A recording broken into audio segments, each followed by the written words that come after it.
camera doesn't do it justice in how violent this thing is.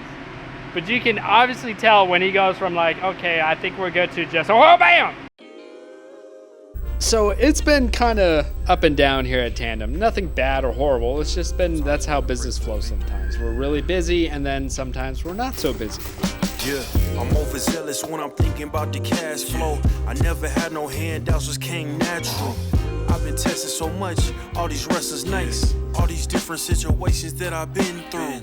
I seen pain trying to creep in through. Fortunately, we have enough shop flow right now to keep the guys mostly busy. I seen pain trying to creep in through the window, but now I'm sliding through the hood in a benzo. You gotta separate yourself just to elevate. I keep some drink in my cup to see through the hate. Sometimes on the road. Now, as for me, I gotta take my butt over to Louisville to go meet up with some friends, and that's where this video is gonna get a little bit more interesting. Sometimes on the road to glory, you gotta press the brakes. I got a lesson plan for all my past mistakes. I swear I'm proud of all my best and my worst days. Proud of all my feet when I touch the ground. Front of 8 at Beijing, man, ain't no. Okay, to kind of get everything kind of set in motion, this is my friend's 2013 Toyota Tacoma, and he has this obsession about reaching 7,000 RPMs, and I know this because he texts me on a daily basis 7,000 RPMs. So on the outside, this thing looks absolutely normal. It's just your average looking Toyota Tacoma. Where things start to change is when we start looking under the hood. Because underneath the hood of this Tacoma is the 4-liter 1GR engine that you would typically see with these, but it's not a normal one. Back about 2019, we were already at the point where it had a TRD supercharger, had injectors, had an extremely small pulley, and we were about to install cams on it, and it was pushing the limits of what this engine can do from factory. So the next step was to actually do an entire build on this thing. The problem is there's not a lot of people or information that talks about how to fully build a 1GR because it's a truck engine. So then we reached out to Mitchell Wilson over at Race Engine Solutions, and I told him I wanted to make an engine that was strong enough for 500 to 600 horsepower. I wanted to be able to abuse this thing on a daily basis, and then also I wanted it to rev to 7,000 RPMs. And in the end,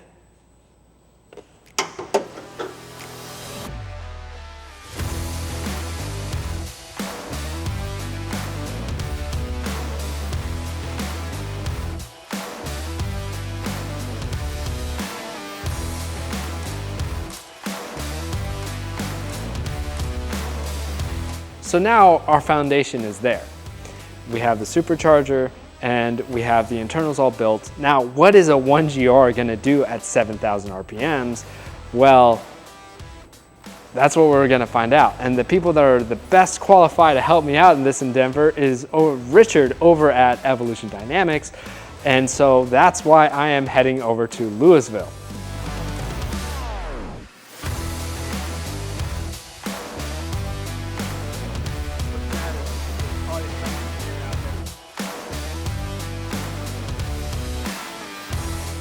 You gotta tell the people who you are. Oh, first. And what you do. First. Yeah, dude, Yeah, or else they don't know what's going on. Right. So I'm Richard. This is Evolution Dynamics. We primarily do Evos, Mitsubishi Evos, as you can tell. We have a full shop full of small turbocharged all-wheel drive cars. So yeah, we've been here since 2005. Moved a few times, but always been in the DFW area, and all we've ever done are turbo stuff. So supercharger will be a nice change. Yeah. It'll be good. There's only one person I really know in the Metroplex that I could trust to tune this thing, because right now in its current setup, maybe 400 horsepower, but it is built up to 800 horsepower, which we're going to be back probably in a year. I know he's going to drive it. The client's going to drive it. He's going to be like, well, let's put something else in it. It's a little boring. It's a little boring, yeah. And he's going to want more power, which is just an ongoing thing. But to the sake of saving time, this has been a project since the beginning of COVID. We pulled the engine out during COVID, or right before COVID. Then all that stuff happened, and then the engine was shelved for 4 years. So it's been a while. And not only that, but we also brought an LX 570. It's a 2020 with a supercharger. We had some problems with tuning, so we bringing it to you. I'm gunning for 1100 horsepower. 1100. On a stock TRD supercharger. Yes. Let's go. Stock pulley. Stock. No, it's not a stock pulley. Oh, one size down, right? No, I had to take a special tool, take the pulley off, and then I had to grind the aluminum out of the casing to fit the smallest. And he has one smaller than that. But I think Magnuson warned us that if we run that pulley, that supercharger might come apart. Okay. So we keep the revs down. Yeah. Don't rev up. No. Because you said 9,000 RPM, right? 7,000 RPM. 7,000? 7,000 RPM is what he said. He sends me pictures of like Ford versus Ferrari of the guy holding up the emblem. 7,000 Full RPM. throttle. Yeah, send it. Send it. I'm ready. Let's go.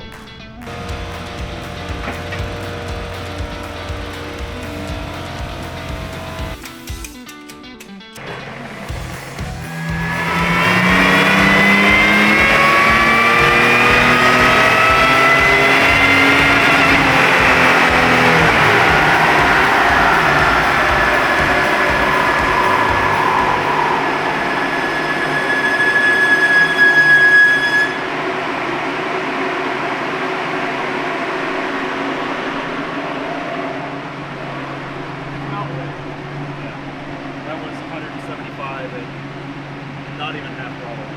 Oh, wow. So what are we doing, Richard?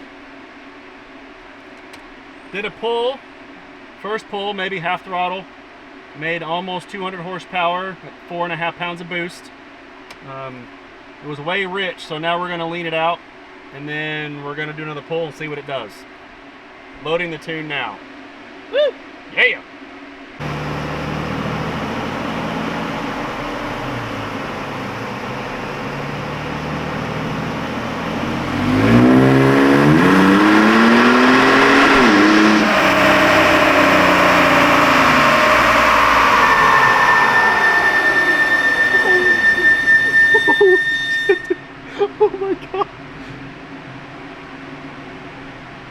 What was that?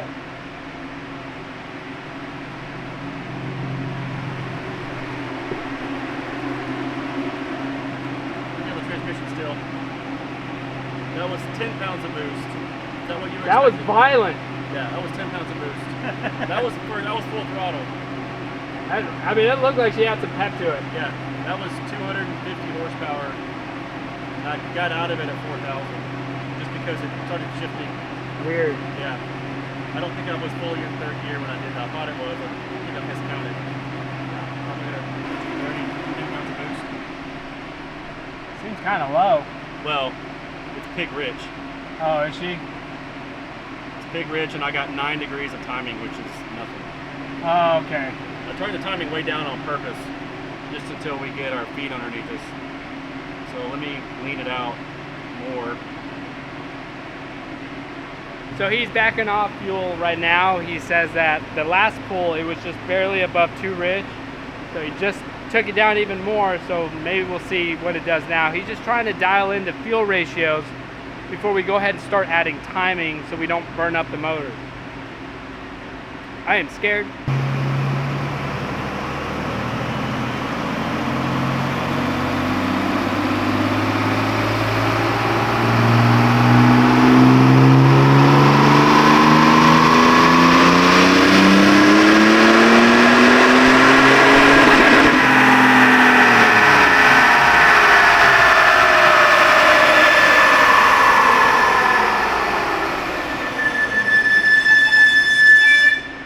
So it still looks a little rich.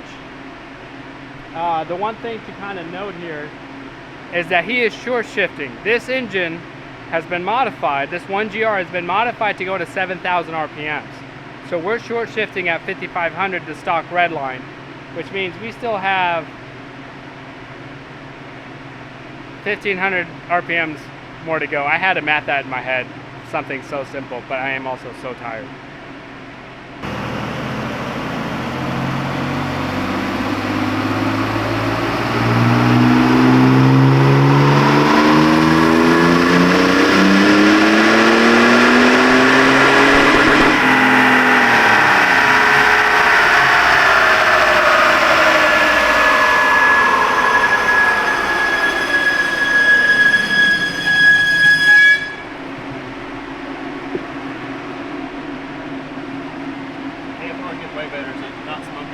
not smoking as bad. Yeah, it's almost 11.5. That was 11.3-ish. That seems pretty healthy. Yeah, it's getting better. It's almost to the rev limit up now. You said 7,000?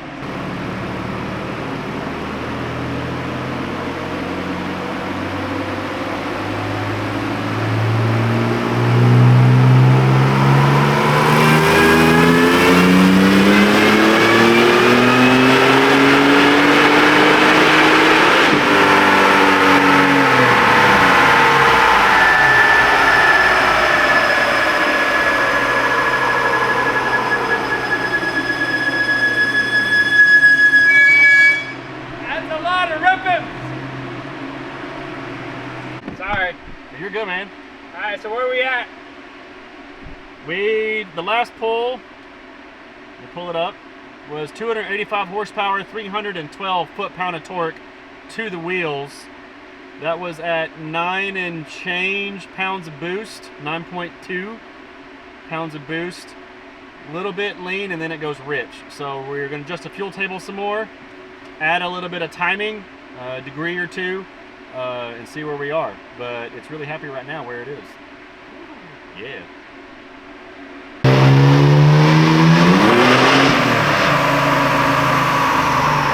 That transmission's fighting him. We have no way of like actually locking the gear where we want it.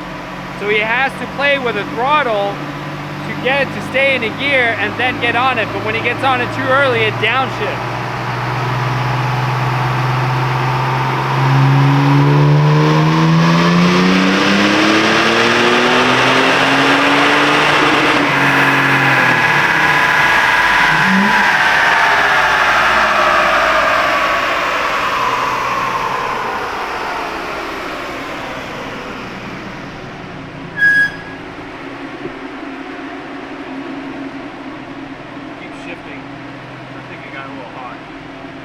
Last pull. Seriously this time. Maybe. I don't know. We've been working around the transmission this whole time.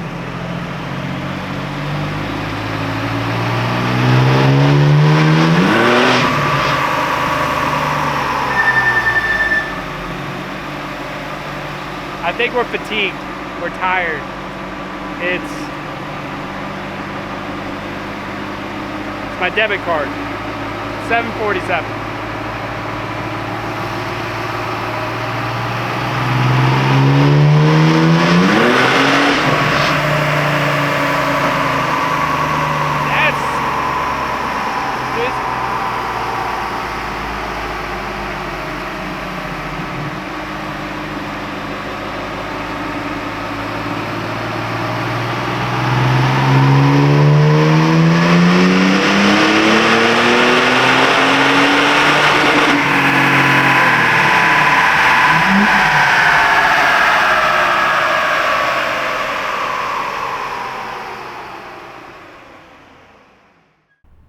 So we're finally done tuning the Tacoma.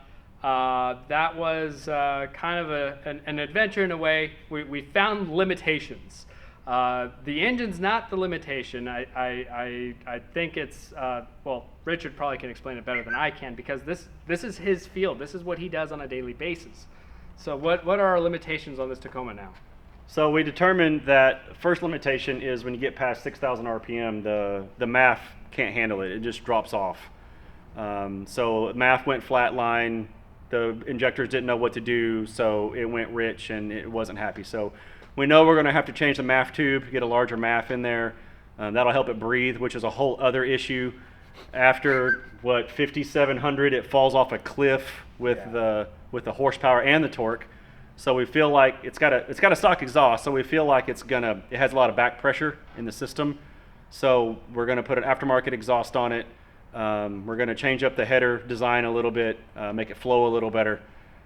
Change out the MAF and the MAF tube, not the MAF itself, but the MAF tube, and then put them back on the dyno and see what it does. I have a feeling it's going to open up 30, 40 horsepower just by way it was acting earlier with adding a little bit of timing, adjusting the fuel right, it popping up on power, and then it just hit a wall. It would not do any more.